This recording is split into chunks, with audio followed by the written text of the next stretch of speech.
2.2. Setting user preferences. User preferences lets you control how Primavera behaves at startup and how information is displayed while you work. 1. From the Edit menu, choose User Preferences. 2. This opens the User Preferences window where you can adjust basic settings. 2.2.1. Define User Preferences. 1.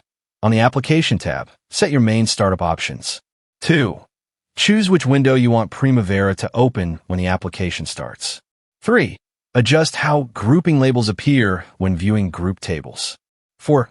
Select the range of financial periods you want to display when reviewing past actual data.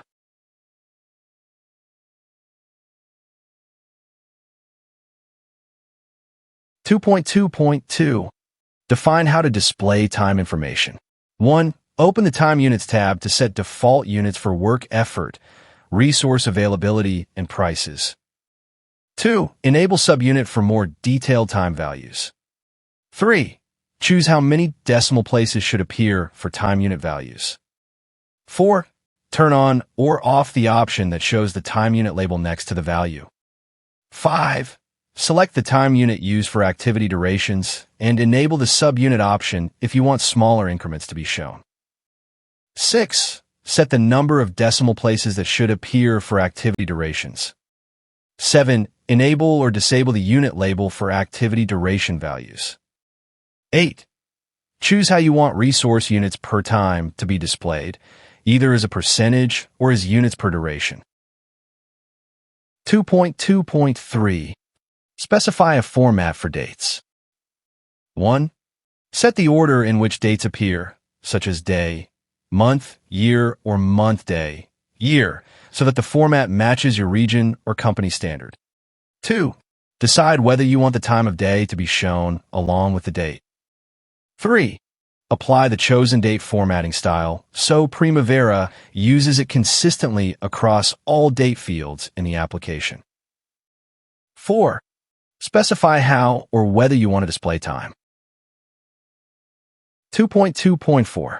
Specify how to format currency data. 1. Open the Currency tab to adjust how Primavera presents all cost-related data in tables and reports. 2. Enable or disable the option to show the currency symbol before cost values. 3. Choose whether currency amounts should display decimal digits if you need more precise financial data.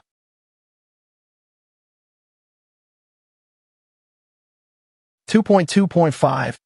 Specify whether you want wizards to help you add activities and resources. 1. Go to the Assistance tab under User Preferences to control how wizards behave during data entry. 2. Turn on the option to automatically open the new resource wizard each time you add new resource. 3. Turn on the option to automatically open the new activity wizard when creating new activities. 2.2.6. Modify your password. 1. Open the Password tab under User Preferences to update your password. 2. Enter the new password you want to use. 3. Re-enter the password to confirm it before applying the change.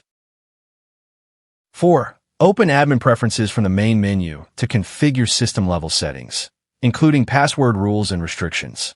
5. If the password policy is not enabled, you can create a password between 1 and 20 characters long.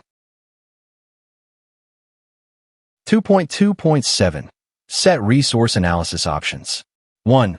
Open the Resource Analysis tab to access all the settings related to resource calculations and summaries. 2. Choose whether to include live data from open projects and summary data from closed projects. You can also select a specific leveling priority to filter the included data. 3. Exclude resource data from closed external projects if you don't want them included in remaining units or cost calculations in profiles, spreadsheets, or tracking layouts. 4. Select the starting point Primavera uses for remaining units and cost calculations. You can choose remaining early dates or forecast dates, depending on what fits your reporting method. 5. Specify how often Primavera performs live calculations for resource profiles and spreadsheets. You can choose the calculation interval, hour, day, week, or month. 6. Choose how role limits should be displayed, either based on custom limits you define for each role or calculated automatically from the role's primary resource. 7.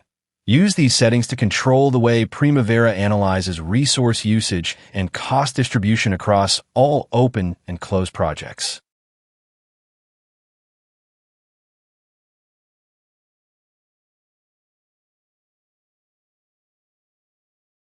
2.2.8. Select calculation options for assignments. 1. Open the Calculations tab to define how Primavera recalculates remaining values when you add, replace, or remove resource assignments on an activity. 2. Choose whether units, durations, and units per time should remain constant when additional resources are assigned to the same activity. 3. Select how Primavera should calculate assignment costs when replacing a resource, or when both a resource and a role are assigned to an activity. 4. Choose whether the remaining values should follow the activity's duration type as defined under Activity Details General. 5. If you want Primavera to always use the resource's price per unit for calculations, the system will set rate source equals resource. 6. If you prefer Primavera to use the role's price per unit instead, the system will set rate source equals role. 7. Enable the option that prompts you to choose units per time and overtime factors whenever you replace a resource on an existing activity assignment. 2.2.9. Set startup filters. 1. Select Startup Filter tab. 2. Choose to display current project data or all data in the enterprise. 3. It recommends selecting View All Data, No Filter, so you will not end up with a blank screen when you open windows such as the Resources window. 4. Choose whether resource summary data will load at startup.